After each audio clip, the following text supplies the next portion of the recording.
Glória a Deus. Graça e paz, queridos. Amém? Amém? Glória a Deus. Queria te convidar a ficar de pé rapidinho para a gente ter um momento. Vamos preparar o nosso espírito. Nós estamos na quarta-feira da libertação, né? Como nós somos abençoados nessa série do pastor, né? Como nós somos abençoados com essas palavras.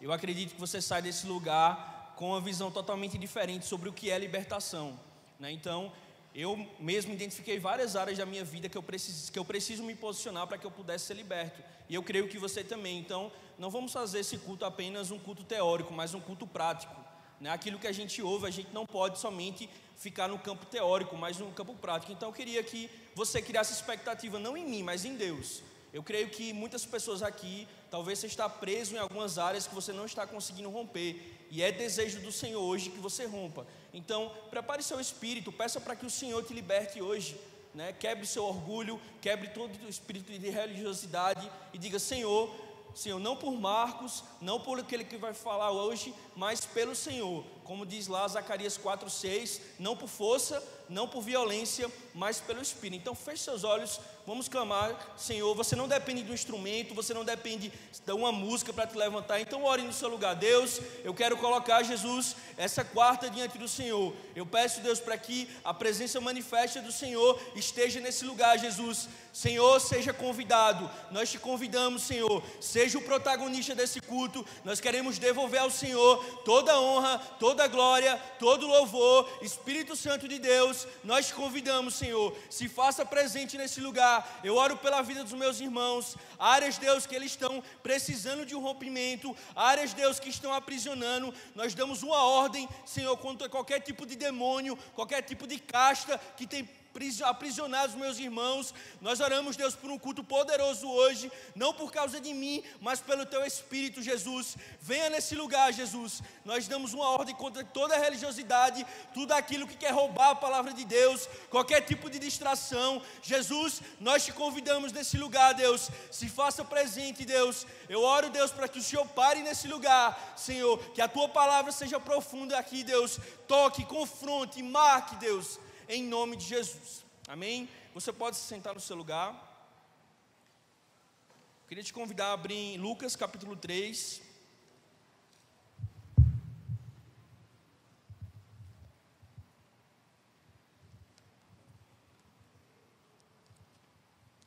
Lucas capítulo 13, na verdade, perdão.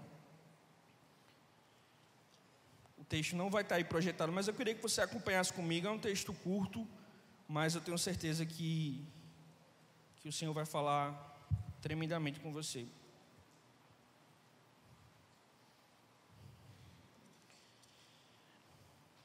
Lucas 13, a partir do versículo 10. Todo mundo achou? Lucas 13, do 10 ao 17. Queria que todos abrissem, para você possa acompanhar, que nem os crentes de Bereia, né?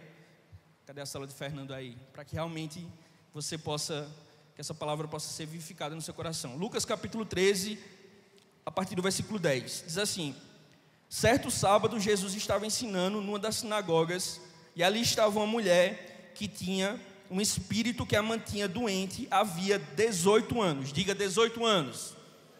Tem algumas palavras-chave aqui que a gente vai precisar. Então, versículo 12. Ao vê-la, Jesus chamou à frente e lhe disse: mulher, você está livre da sua doença. Então lhe impôs a mão e imediatamente ela se endireitou e passou a louvar a Deus. Indignado porque Jesus havia curado no sábado, o dirigente da sinagoga disse ao povo: há 6 dias se deve trabalhar, venha porém para ser curado nesses dias e não no sábado. Versículo 15. O Senhor lhe respondeu: hipócritas, cada um de vocês não desamarra no sábado o seu boi ou jumento no estábulo e o leva dali para lhe dar água. Então essa mulher, uma filha de Abraão, diga filha de Abraão, a quem Satanás mantinha presa por 18 longos anos, não deveria no sábado ser liberta daquilo que aprendia? Tenho dito isso, todos os seus oponentes ficaram envergonhados, mas o povo se alegrava com todas as suas maravilhas. Então, esse texto me marca bastante porque ele fala, né, uma mescla de um povo religioso, muito apegado à lei, mas ele também fala de uma mulher posicionada, uma mulher que estava presa, e aqui o texto fala muito claramente, por um espírito demoníaco. Então, não era somente um aspecto físico, não era apenas uma questão de ordem, né, orgânica, mas era algo espiritual. Jesus fala que ela ficou presa por 18 anos. E me chamou muita atenção esse texto, porque ela não foi curada não tão somente fisicamente, mas Jesus fala, essa filha de Abraão. Então, eu intitulei essa mensagem como A Filha de Abraão, certo? Pode colocar aí o tema, por favor. A Filha de Abraão. Não de ordem genética, porque Abraão não teve uma filha, mas de ordem espiritual. Porque Jesus não curou essa mulher somente na questão física, mas ele também restaurou a identidade dela. Ele fala, olha, essa filha de Abraão que está presa há 18 anos. Ele não falou, olha, essa mulher encurvada. Ele não falou, olha, essa mulher debilitada. Ele falou, essa filha de Abraão está presa há 18 anos. Então, isso me marca bastante, porque não é desejo do Senhor somente te curar fisicamente ou espiritualmente, mas é desejo dele também restaurar a tua identidade. Talvez você é conhecido por algum tipo de vinculado ao seu passado. Olha, fulano que era prostituto, fulano que roubava. Mas o Senhor não deixa somente restaurar isso, mas também a tua identidade, né? Hernandes, filho de Deus. Adriano, filho de Deus, servo meu. Ou seja, é desejo do Senhor. Então, eu queria que a gente meditasse nesse texto hoje. Ele é muito forte. Ele traz para a gente uma concepção de um Deus generoso, um Deus que cura, mas também restaura, né? E eu não sei você, mas essas quartas para mim foram muito poderosas, porque trouxeram para a gente um conceito de libertação que é um conceito bíblico. Eu acho que, de maneira estereótipa, você vê, né, principalmente em umas igrejas neopentecostais, a libertação como algo talvez muito místico, né? Alguém que está lá, cheio de demônios, alguém vai lá e num piscar de olho essa pessoa é liberta. E eu queria trazer para vocês, inclusive, né, eu queria indicar um livro para vocês, que eu tirei muitos conceitos, esse livro do Pastor Cote, A Dinâmica da Personalidade. Muitos dos conceitos eu trouxe desse livro, tá certo? Então a gente vai aprender um pouquinho, a gente vai desmistificar um pouco sobre a questão da libertação. O pastor já fez isso, né, ao longo dessas quartas. A gente vai aprofundar alguns termos também, e a gente também vai aprender a se posicionar para que a gente possa ter uma vida totalmente liberta. Porque não basta somente você entregar a sua vida a Jesus e achar que as coisas são automáticas. Como o pastor falou quarta passada, tem coisas que são processuais. Nem tudo é automático. Você não converte e sua carne converte junto. Tem coisas que exigem responsabilidade sua. Por isso que eu acredito muito na teoria do arminianismo, porque realmente há coisas que exigem a responsabilidade humana. Amém? Então, primeiro, eu queria que vocês entendessem que a manifestação demoníaca, ela é um pouco assustadora. Eu não sei quem aqui já presenciou. Quem aqui já presenciou alguém endemoniado? Levanta a mão para me ver. Muita gente. É uma coisa assustadora, né? E a pessoa às vezes associa uma coisa reativa. A pessoa está demoniada, alguém orou, curou, acabou. E não necessariamente. Na verdade, a manifestação demoníaca é apenas um sintoma. É como você está com febre. A febre denuncia algo está errado no seu corpo. Algo não está tão legal. Então, apenas expulsar, e o pastor Cote até enfatiza muito isso, você está expulsando talvez de maneira irresponsável, porque você está achando que apenas aquilo ali é suficiente para que aquela pessoa seja liberta, e não necessariamente. Jesus não fez isso. Jesus curou e também restaurou a identidade dele. Então, a manifestação, na verdade, muitas vezes é um chamado ao conserto. Por exemplo, se você está passando por muitos problemas na sua saúde, eu estou escurecimento da minha vista, não estou tão legal, né? Eu estou respirando, o que é que o seu corpo está dizendo? Você não está legal, procure um médico. Algo, como diz meu amigo Eduardo, algo de errado não está certo com você. Então, você precisa identificar o que é. E com o reino espiritual, da mesma forma. Porque muitas vezes, meus queridos, eu sinto que a gente negligencia o reino espiritual. A gente não acha que existe o reino espiritual, a gente acha que tudo é orgânico. E numa geração com doenças psicossomáticas tão ativas, às vezes a gente coloca tudo na questão natural. E existem sim questões de ordem espiritual. E essa quarta eu espero que você saia daqui entendendo isso. Nós somos corpo, alma e espírito. E isso é indissociável. Amém? Então vamos lá.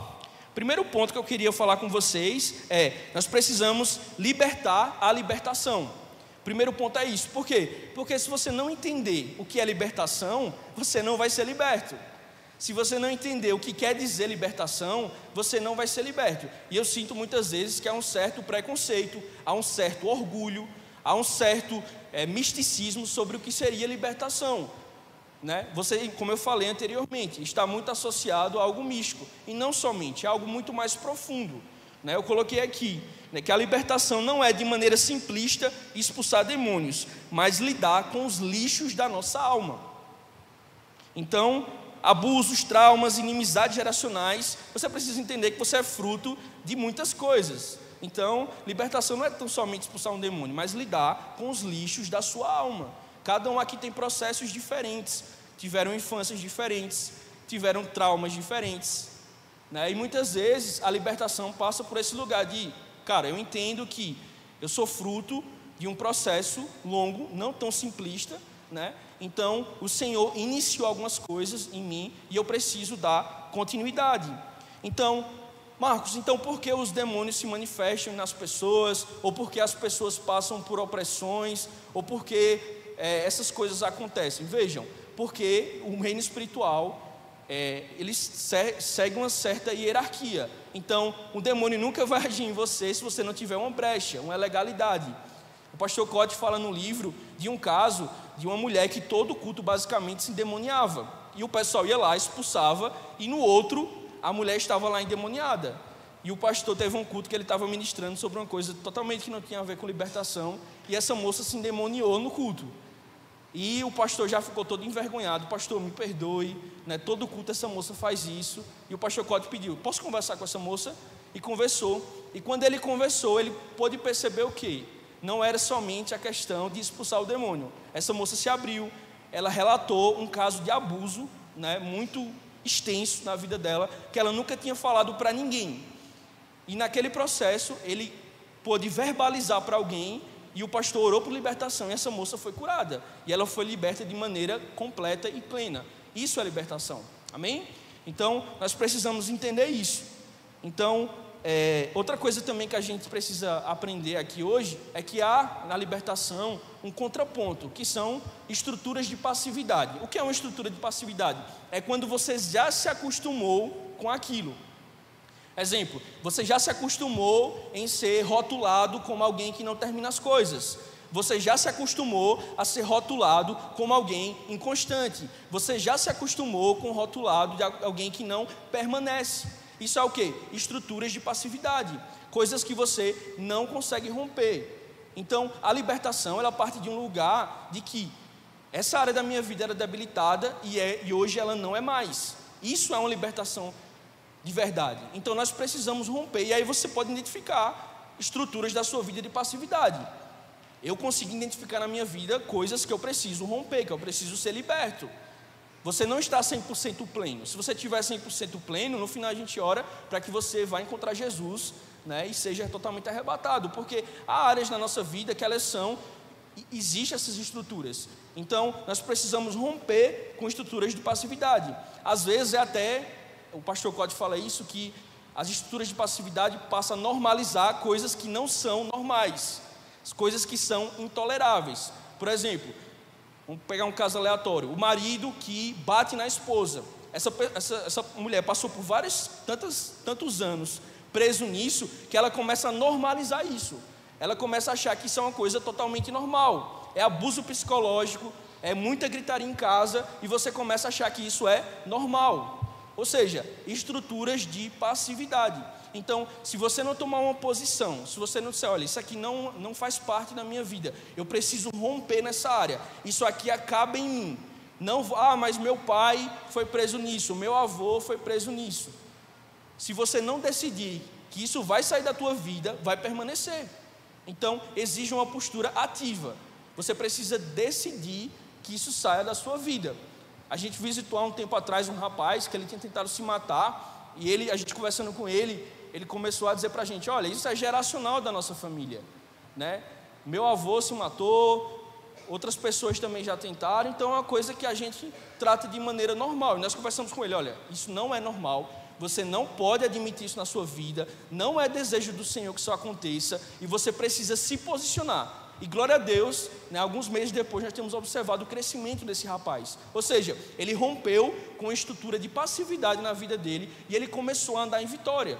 Então, não só nessa área, mas em outras áreas da nossa vida, nós precisamos identificar. Talvez você não consiga romper na sua área profissional, na sua área intelectual, talvez coisas, né, te paralisam, né, e você precisa romper com isso. Eu queria também diferenciar, né, o processo de novo nascimento e o processo de conversão da sua alma. Veja, quando você entrega a sua vida para Jesus, o Espírito Santo começa a habitar em você. Então você teve um processo de novo nascimento, mas não necessariamente automaticamente você, como o pastor falou, você deu uma volta de 180 graus e já mudou totalmente. Existem processos, você precisa trabalhar a sua mente, as suas vontades, né? Porque eu acho que um grande exemplo disso que a gente pode citar é o encontro com Deus. O encontro com Deus é uma iniciação em muitas coisas, mas tem pessoas que não querem passar pelo processo. O processo de dizer não, o processo de renunciar a coisas, o processo de entregar ao Senhor muitas das suas vontades. Ou seja, iniciou, mas não prevaleceu. Entende? Então a gente precisa sempre ter essa diferenciação. Então você pode nascer de novo, mas você pode talvez não dar prosseguimento no processo de santificação. Então, a conversão da nossa alma fala sobre um processo amplo que abrange renovação da nossa mente, mudanças de hábitos, crenças falsas, estilo de vida, traumas, feridas, identidade não resolvida e ciclos viciosos. Então, você traz uma carga de tantas coisas que, como diz lá em Romanos 12:2, há uma renovação da sua mente. Então, eu queria até que você colocasse o texto aí de Lucas 21:19, que fala assim: é na vossa perseverança. Pode colocar o texto, por favor, Lucas 21:19. Lucas 21:19, por favor. É na força da perseverança que ganharás a vossa alma. Isso aqui é Jesus falando. É na força da sua perseverança que ganharás a vossa alma. Em outras palavras, se você perseverar, se você continuar, se você der prosseguimento ao que eu iniciei na sua vida, você vai conseguir dar os 180 graus que o pastor ministrou aqui na outra quarta. Você vai conseguir romper com áreas da sua vida. Então, nós precisamos começar a quebrar isso, de que não é automático, né? Eu vou ali no culto da quarta-feira e tudo vai ser resolvido. Não necessariamente. O Senhor ativa algumas coisas no teu coração, mas isso exige posicionamento da sua parte. Então, é vossa perseverança que você ganhará a vossa alma. E trazendo aqui um pouco de alguns exemplos, eu já passei por algumas coisas que eu precisei me posicionar. Por exemplo, eu consegui discernir algumas coisas que eram de ordem espiritual e algumas coisas que não eram. Por exemplo, eu tinha uma dificuldade de romper algumas coisas na minha vida. E acredito que nos últimos 4, 5 anos, o Senhor pegou muito pesado com algumas áreas da minha vida. O Senhor começou a trabalhar isso. Eu lembro que, por exemplo, minha mãe e meu pai, eles não terminaram os estudos, né? Minha família, acredito que poucos terminaram o ensino superior. E na faculdade eu passei muito por isso. Eu lembro que no primeiro período, eu cheguei para Tiago e disse: Tiago, eu quero desistir. Por quê? Não sei. Eu não estou conseguindo cursar. E não era apenas uma questão de limitação intelectual, era uma questão espiritual. O diabo não queria que eu rompesse nessa área. E todo o curso eu passei por isso. Eu lembro que meu TCC, eu já tinha o tema, eu já tinha feito basicamente tudo aquilo na minha cabeça, já tinha estruturado o tópico, já tinha as bibliografias, já sabia o que eu ia falar, mas quando eu sentava em frente ao computador, não saía nada.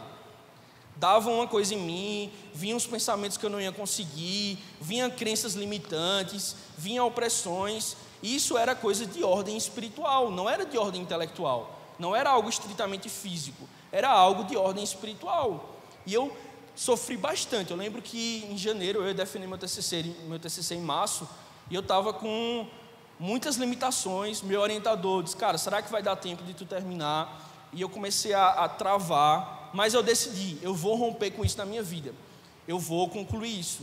Eu não vou fazer parte da estatística de que começou e não terminou. E eu me posicionei, fui lá, mesmo com muitas coisas internas, mas eu fiz meu TCC, defendi meu TCC, colei grau, né, concluí o meu curso, e tudo isso rompeu áreas da minha vida.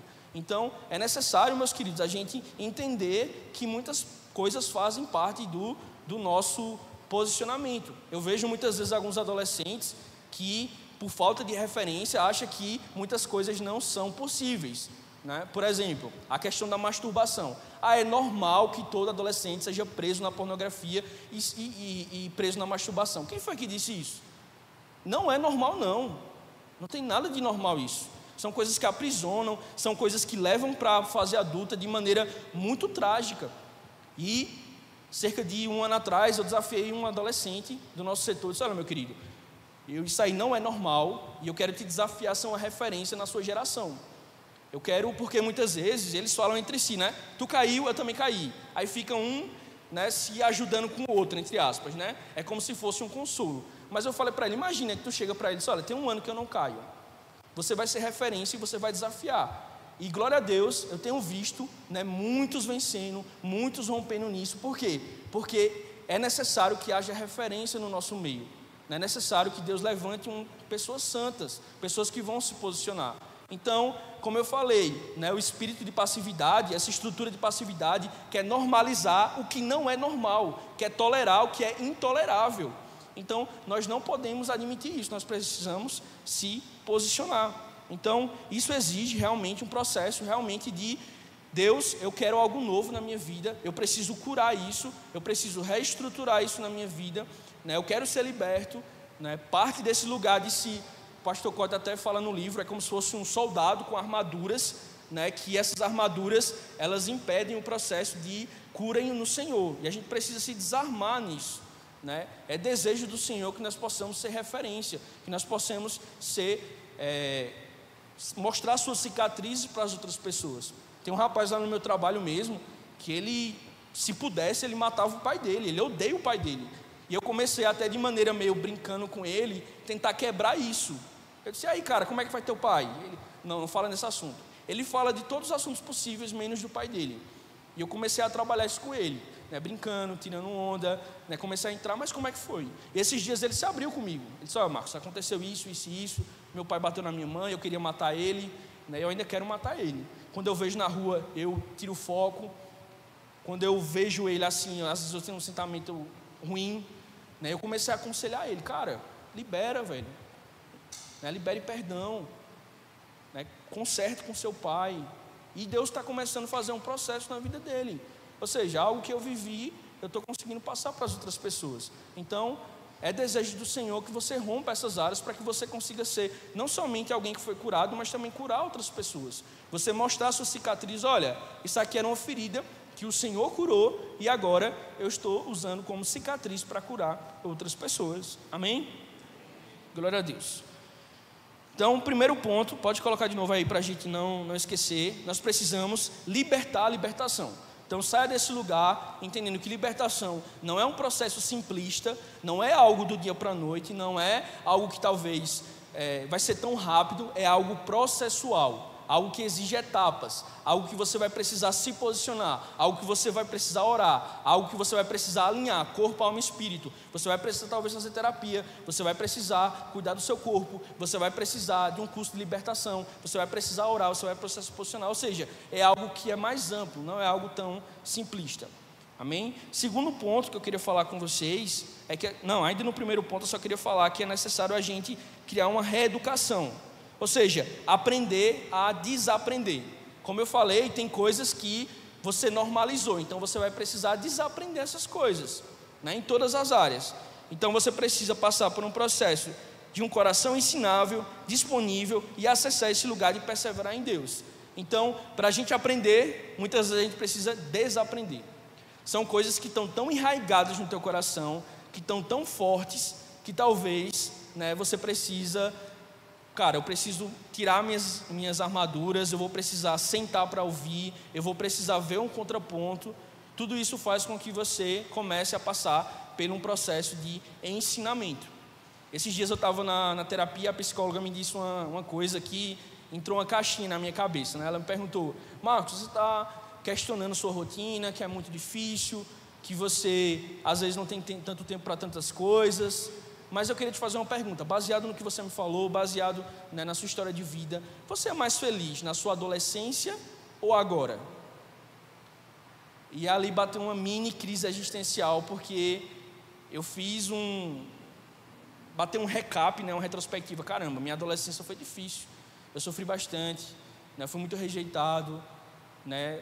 Eu sofri coisas e eu lembro que eu não tinha muitas perspectivas do futuro.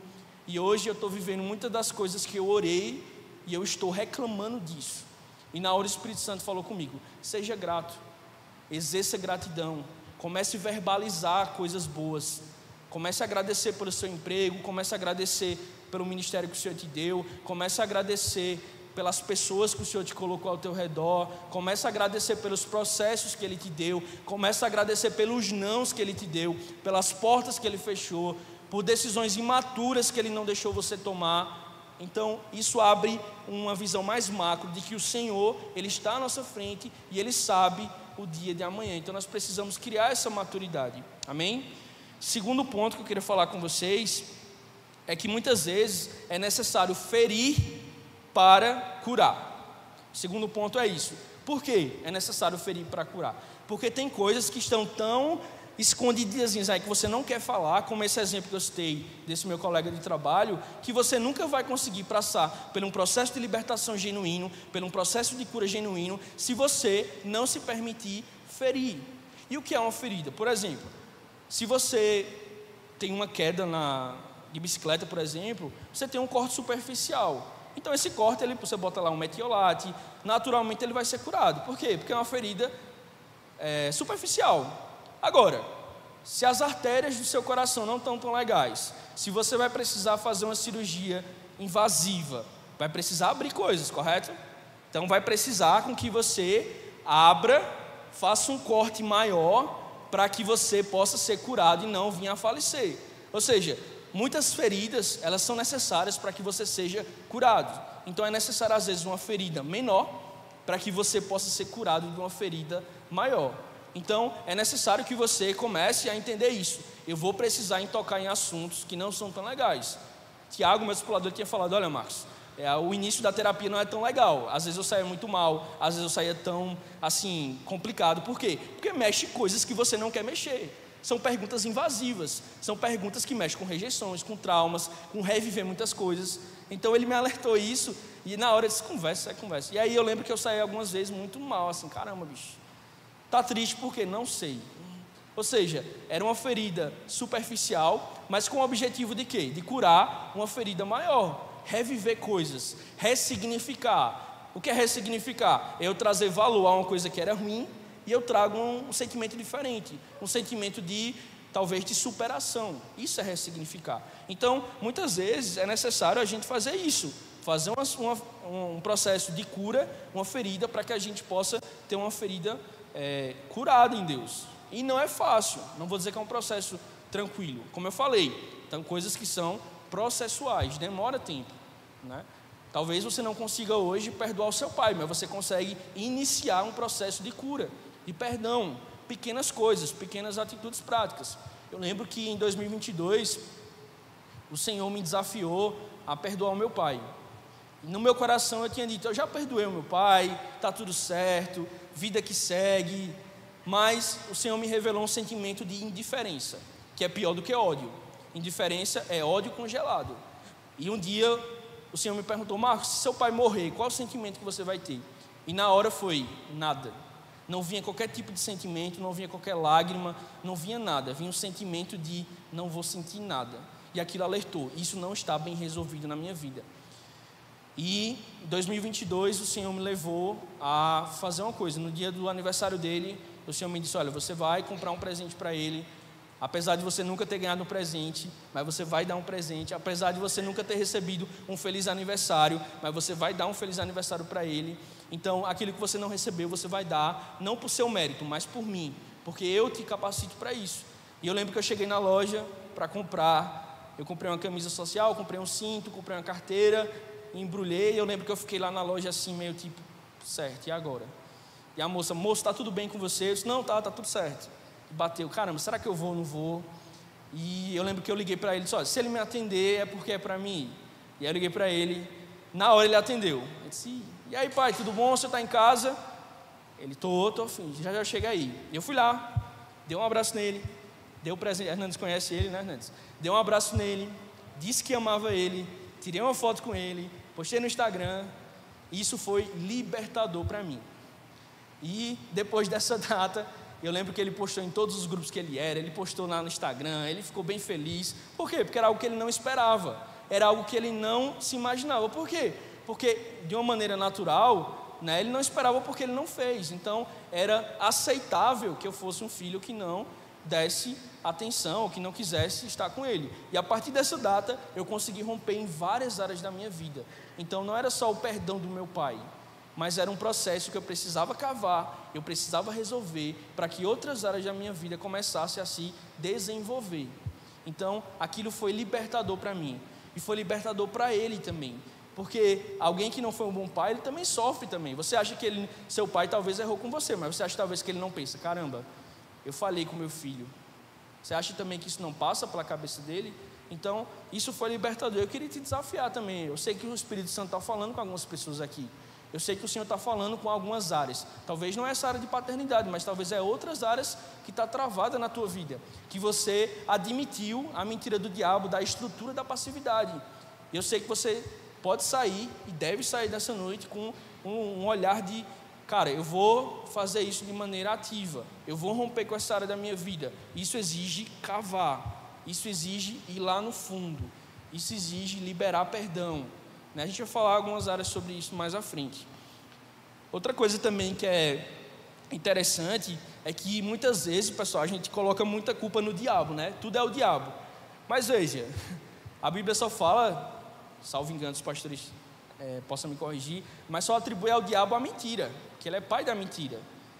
E muitas vezes a gente associa tantas coisas ao diabo, mas muitas vezes são legalidades que nós damos. Por exemplo, se você tem alguma área vulnerável, alguma área em aberto, você está dando legalidade para que o diabo age na sua vida. Por exemplo, a maldição. O que é a maldição? A maldição é a simbolização da quebra de uma lei. Por exemplo, no Código Civil, por exemplo, se você roubar, você vai ser punido por isso, né, com pena de reclusão de liberdade. Ou seja, a quebra de uma lei é consequência de uma punição. A mesma coisa com a renda espiritual. Se você dá legalidade, né, você está muitas vezes colocando uma maldição sobre a sua vida. Talvez é coisas que são maldições hereditárias, que passaram de famílias em famílias, de geração em geração, e você precisa decidir, acaba em mim.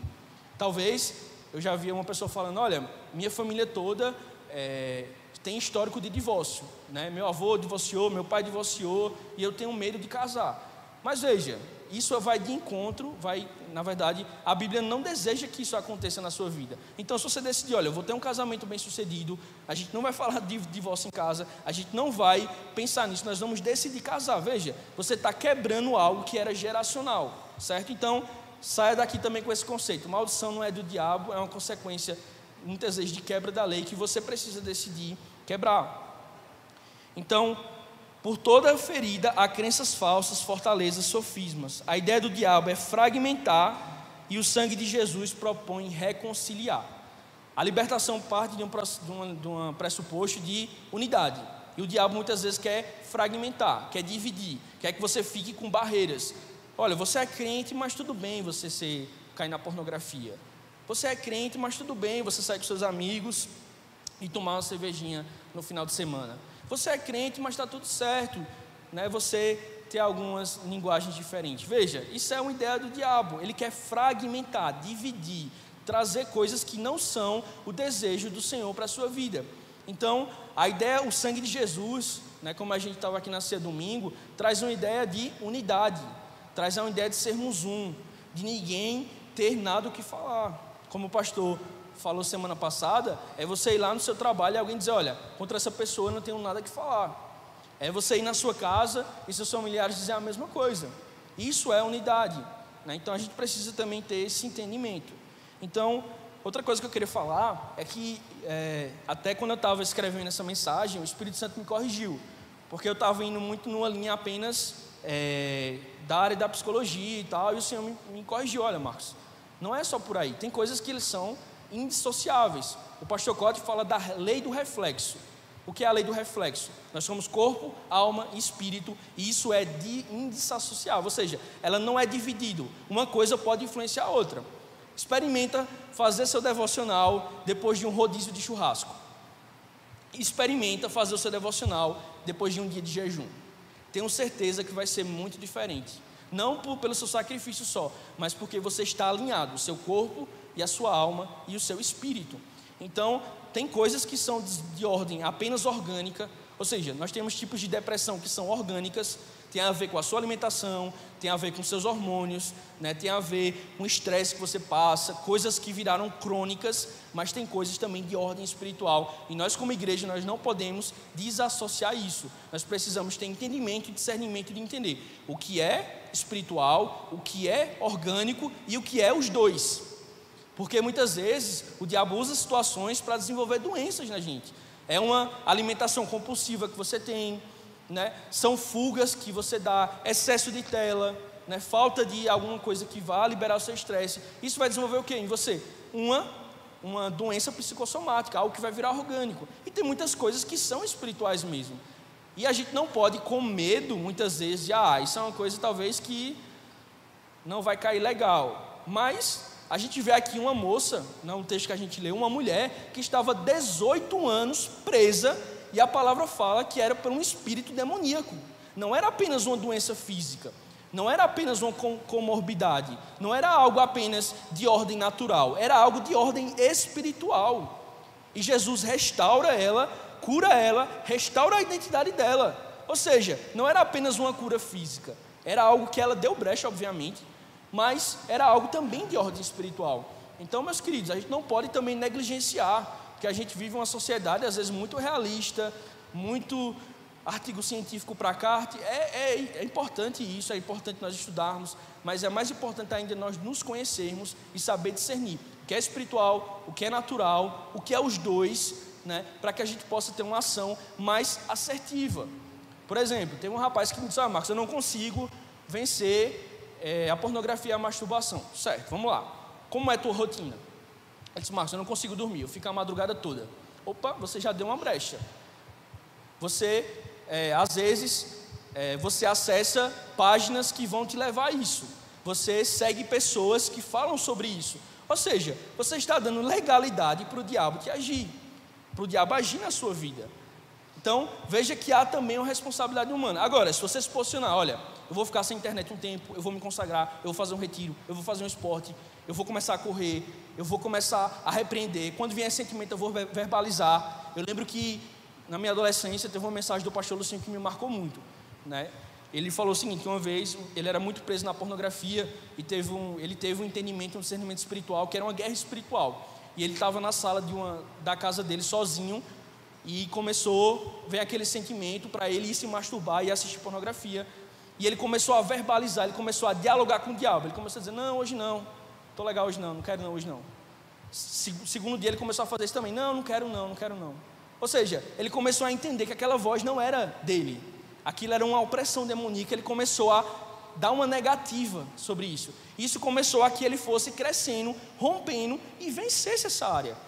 Então, se a gente não tiver esse discernimento, se você ficar recebendo ataque, recebendo opressão e simplesmente ficar numa posição passiva, não verbalizar, não colocar transparência na sua fala, não confessar para o seu discipulador, não orar sobre isso, não pedir uma libertação de Deus, você vai começar, isso vai virar crônico, vai aumentar e talvez você não vai conseguir romper nisso por falta de posicionamento. Então, é muito importante a gente romper com isso. Então, as desordens psicoemocionais geralmente têm causas multifatoriais, ou seja, são várias causas, não é tão somente uma coisa. Então, não podemos negligenciar a ciência, de tal maneira, não podemos anular o mundo espiritual. Tem coisas orgânicas, tem coisas espirituais e tem a soma das duas coisas. E eu queria falar também sobre alguns pontos que você já entendeu sobre o que é o reino espiritual, você já entendeu que libertação não é algo apenas de ordem simplista, é algo mais processual, algo longo. Então, Marcos, eu vou falar aqui algumas áreas que você precisa talvez se posicionar para que você consiga libertação. Tem outras áreas, tem coisas que você sabe, mas eu queria dar alguns exemplos que talvez você faça uma analogia aí no seu lugar e você consiga discernir. Primeiro, arrependimento. O pastor ministrou algumas semanas atrás, né, sobre arrependimento, né, que arrependimento é a chave para o processo de libertação. Por quê? Porque não é desejo do diabo que você libere arrependimento. E arrependimento, né, fala de um lugar de: olha, eu vou tomar uma decisão de me libertar disso. Então, primeiro, o que não é arrependimento? Não é convicção de pecado. Porque você pode entender que está em pecado, é você não sair dele. Então arrependimento não é você saber que é pecado ou ter convicção que você está pecando. Isso não é arrependimento. Arrependimento não é confessar também. Porque você pode ter convicção, você pode confessar e você pode não sair. Então arrependimento também não é isso. Arrependimento é uma decisão. A palavra decisão vem da palavra cisão, ou seja, romper, dividir. Isso aqui eu não quero mais, né? Eliminar todas as possibilidades. A palavra decidir é isso. É você dizer, olha, isso aqui não é mais uma possibilidade para mim. Não perdoar o meu pai não é mais uma possibilidade para mim. Estar preso na pornografia não é mais uma possibilidade para mim. Isso aqui é um rompimento. Ser um bom marido, ser uma boa esposa, ser um bom profissional, romper com essa área intelectual, romper com a minha vida emocional, isso é algo que eu quero no Senhor. Então você elimina qualquer outra possibilidade que está e você começa a decidir. Isso é arrependimento de verdade, isso é um arrependimento genuíno, isso é algo de verdade no Senhor. Eu queria que colocasse esse versículo aí, Provérbios 28, 13, que diz que o que encobre suas transgressões nunca prosperará, mas os que confessam, e aí é condicional, os que confessam e deixam, ou seja, os que confessam e se arrependem, alcançará misericórdia. Então aqui não é suficiente apenas confessar. Aqui o versículo fala, confessar e deixar. Ou seja, é condicional. Você precisa confessar e você precisa arrepender. Você precisa de metanoia, mudança de mentalidade. Você precisa entender por princípio, não por legalidade. Você precisa entender que isso é maléfico para você. Não, eu estava conversando com um rapaz e disse, olha, você não precisa fazer o que eu estou dizendo por legalidade, porque eu estou dizendo. Você precisa fazer porque você entende que é a palavra de Deus e que isso é um princípio que você deve seguir. Porque se você seguir por legalidade, quando ninguém estiver te vendo, quem garante que você vai seguir? Princípio é aquilo que eu acredito, é aquilo que é enraizado, é aquilo que eu considero como cosmovisão de vida, é aquilo que eu aplico. Isso é principiológico. Eu não faço por legalidade porque alguém está dizendo porque está na moda. Porque se a gente viver nessa onda, a gente vai ir para um canto, depois vai para o outro. Nós precisamos viver, a palavra precisa ser principiológica. Eu preciso fazer romance real, não porque meu pastor está dizendo, mas porque eu preciso entender que é santidade, que eu quero me guardar, que minha namorada não é somente uma questão carnal, mas ela é uma questão de caráter, eu preciso entender o caráter dela. Isso é uma coisa principiológica. Eu queria colocar essa frase também do pastor Josué Gonçalves. Não perdoar é tomar veneno desejando que a outra pessoa morra. Não perdoar é você tomar veneno desejando que a outra pessoa morra. Aqui nós entendemos essa frase muito profunda do pastor Josué Gonçalves, que o ato de você não perdoar faz muito mais mal a você do que necessariamente a outra pessoa. Porque esse ódio congelado, essas coisas afetam a tua personalidade, afeta a tua relação interpessoal com as pessoas, afeta a tua vida ministerial, tua vida profissional. Então nós precisamos entender que o perdão é uma decisão, é uma coisa que talvez você precisa trabalhar, mas ela é um estilo de vida. Você precisa perdoar, porque pessoas vão falhar contigo, você vai falhar com outras pessoas, você vai brigar, você vai ferir, você vai trair, você vai ser um amigo mau, talvez você vai ter esses processos todos e você precisa perdoar. A chave para você reverter um quadro de desordem psicoemocional é entender essa estrutura de passividade. Ela foi construída e isso precisa, como eu já falei, você tomar decisões de cura. Às vezes, talvez um processo que possa ativar isso na tua vida é você entender, por exemplo, se você é pai, quantos pais nós temos aqui? Nós temos muitos pais aqui. Se você começa a observar no teu filho, na tua filha, algo que aconteceu com você, eu estou vendo isso repetir no meu filho, isso pode ser uma ativação para dizer, eu preciso me posicionar, eu preciso vencer nessa área, porque eu consigo identificar que isso é uma maldição hereditária, está passando para o meu filho, e se eu não quebrar isso, se não acabar em mim, isso vai se repetir nele, eu não quero que isso aconteça. Ou seja, é um desconforto por alguém que você ama, que você decide curar isso. Outro ponto que eu queria falar é sobre rejeição. O pastor falou semana passada que talvez é um dos piores sentimentos que a gente possa sentir, né? Rejeição. Muitas pessoas não conseguem processar a rejeição. Ninguém gosta aqui de ser rejeitado. Ninguém gosta aqui de ser escolhido. Eu escolho você em detrimento de você. Eu gosto de você, não gosto de você. É um processo difícil, o processo de rejeição. Mas você precisa aprender a lidar que o nosso próprio Senhor Jesus, ele foi rejeitado. A rejeição, muitas vezes ela trabalha coisas na gente. Veja, se você não aprender a ser rejeitado, você não aprendeu o sentimento que Jesus teve. Você não consegue entender como ele foi rejeitado. Eu queria ler alguns textos com vocês sobre rejeição. Primeiro é Isaías 53, versículo 3, que diz assim: a pedra que os construtores rejeitaram tornou-se pedra angular. Salmo 118, versículo 22. A pedra que os construtores rejeitaram tornou-se pedra angular.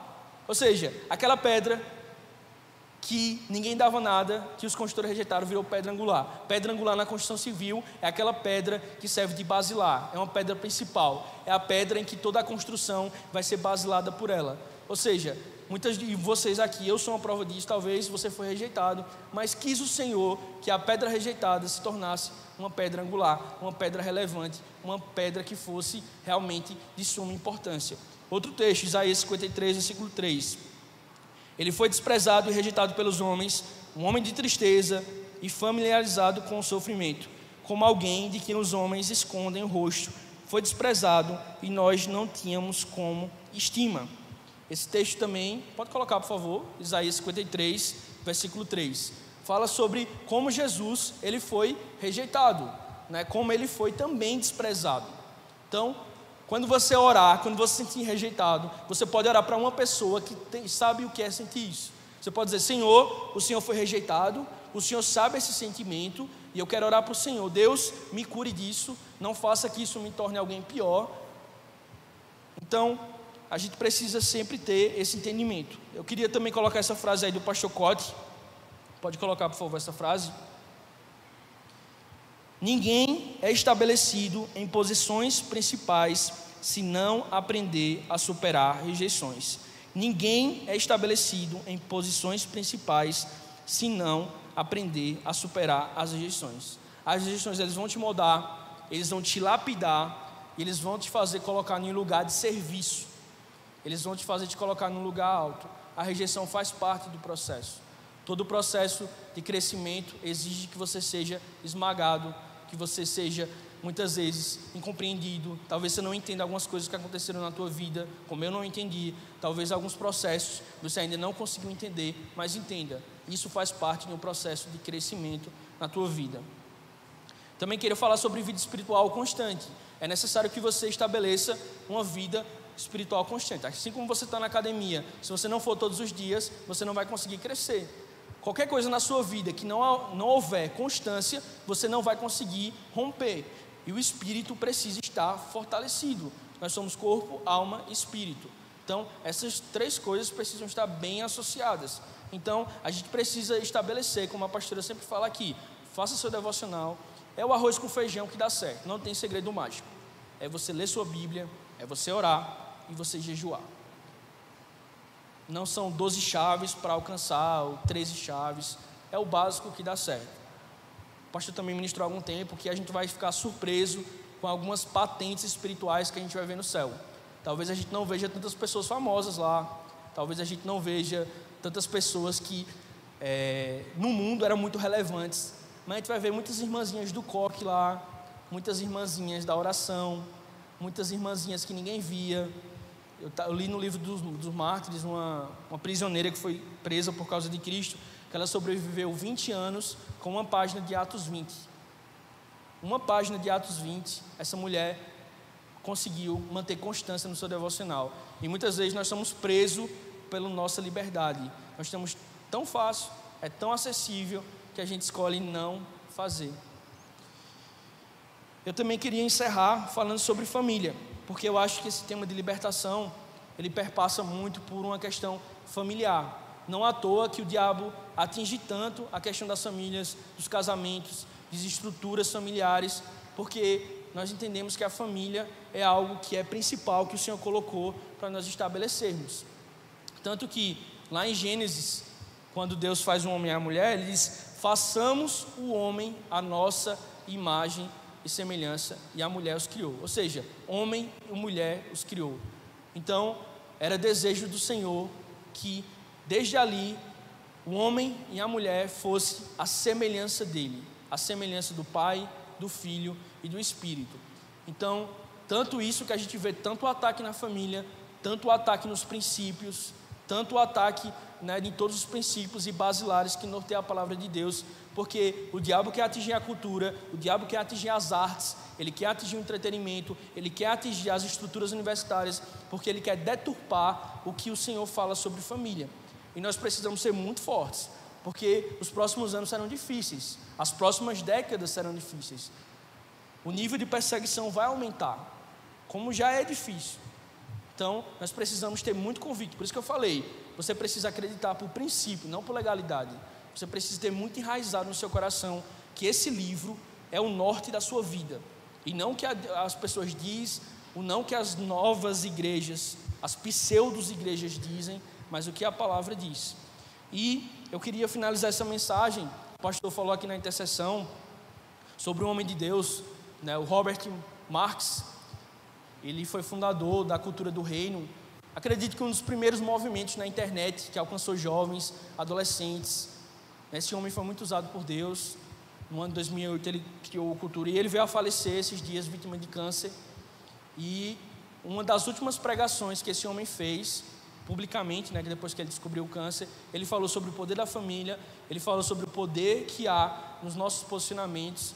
E, de certa forma, eu queria, como o pastor falou sobre legado, passar um pouco do legado desse homem, né? Eu vou passar um vídeo agora que a gente vai assistir e que a gente possa, é curto, alguns segundos só, mas são palavras que eu quero que você guarde, porque esse homem morreu, mas ele deixou um legado, ele deixou um movimento que tocou pessoas, que marcou pessoas. Então, assista brevemente esse vídeo e logo em seguida a gente ora. Porque nós cremos, irmãos, estamos orando por isso, eu tenho certeza que essa casa também ora por isso, que o avivamento que Deus espera nesse tempo, que Deus deseja derramar, vai começar nos lares. É só nós olharmos para a última profecia do Antigo Testamento, Malaquias, e ele virá no espírito de Elias, converterá o coração dos pais aos filhos e dos filhos aos pais. Ele está falando de uma restauração familiar. Então nós cremos que o que vai anteceder a volta de Jesus são homens e mulheres posicionados em seus ambientes familiares. Amém? Você crê nisso? Quando cada homem, cada mulher entender o seu papel, entender a sua função no reino de Deus, meus amigos do céu, vai ser um caos no inferno. Como tem um pastor querido chamado Leonardo Ravenhill, em seu livro Por que Tardo o Pleno Avivamento, ele fala que nós devemos saquear o inferno para povoar o céu. Você crê nisso? Mas precisamos começar dentro do ambiente familiar. Então, dá para ficar de pé. O Robert Marx, ele falou que cada um precisa entender sua função no corpo de Cristo. E não à toa que o diabo tenta tanto afetar. Então, eu oro para que você, nessa noite, possa entender que você é um filho de Abraão, que você é uma filha de Abraão. É desejo do Senhor te libertar, te curar, mas não tão somente isso. É desejo do Senhor restaurar a tua identidade. Cada um aqui tem áreas de influência. Cada um aqui, quando você nasceu, o Senhor planejou algo. O Senhor direcionou algo. E eu fico muito triste. Alguns meses atrás, esse ano foi um pouco difícil para mim. Eu passei algumas percas com algumas pessoas que eu liderava. Isso me afetou bastante, eu chorei bastante. Eu conversei com um adolescente uma vez e ele me disse: olha, você não sabe a dor que eu estou sentindo. E aquilo ardeu no meu coração. Eu falei: olha, talvez eu não sinta o que você está sentindo, mas, por favor, não se perca naquilo que o Senhor tem para a tua vida. Deus tem um chamado. Não deixa tuas emoções, teus sentimentos dominarem aquilo que você está sentindo. E, meus queridos, é muito triste a gente ver pessoas com chamados, pessoas que o Senhor tem grandes coisas, mas que escolheram não estar debaixo desse chamado, escolheram os prazeres momentâneos desse mundo, escolheram dar lugares às emoções, escolheram a propaganda e o marketing de Satanás. Então, eu oro e peço que você saia dessa noite com um posicionamento, uma decisão, com algumas decisões. Não é apenas uma palavra teórica, mas é uma palavra que ela tem que trazer para você confronto. Ela precisa trazer para você um entendimento. Eu quero sair desse lugar como filho de Abraão. Eu quero sair desse lugar com áreas muito bem definidas que eu vou precisar resolver. Então, nesse momento a gente vai orar. Feche seus olhos. Se puderem apagar as luzes. Eu queria queria que a gente orasse. Eu sei que, assim como eu tenho, você também tem muitas áreas para ser liberto. Então, nesse momento, fale com Deus. Se alguma parte dessa mensagem te tocou de alguma forma, vamos orar, vamos pedir a Deus para que o Espírito de Deus está. Vamos orar para que o Senhor te liberte. Então, nesse momento, sinta liberdade. Deus, eu oro pelos meus irmãos. Eu sei que o Senhor tem um grande chamado na vida deles. Onde o Espírito de Deus está. Nós oramos, Jesus, por liberdade, Deus. Levante sua voz. Vamos guerrear nesse lugar. Levante um clamor. Diga: Deus, eu quero lutar pelo chamado. Jesus, eu me posiciono nessa noite. Deus, o diabo não tem autoridade sobre a minha vida, sobre a minha família, sobre aquilo que o Senhor quer. Jesus, eu decido, Deus, assim como aquela mulher que estava presa há 18 anos. Jesus, tem misericórdia da minha vida. Vamos, levante sua voz, ore no seu lugar, se posicione. Liberdade está nele.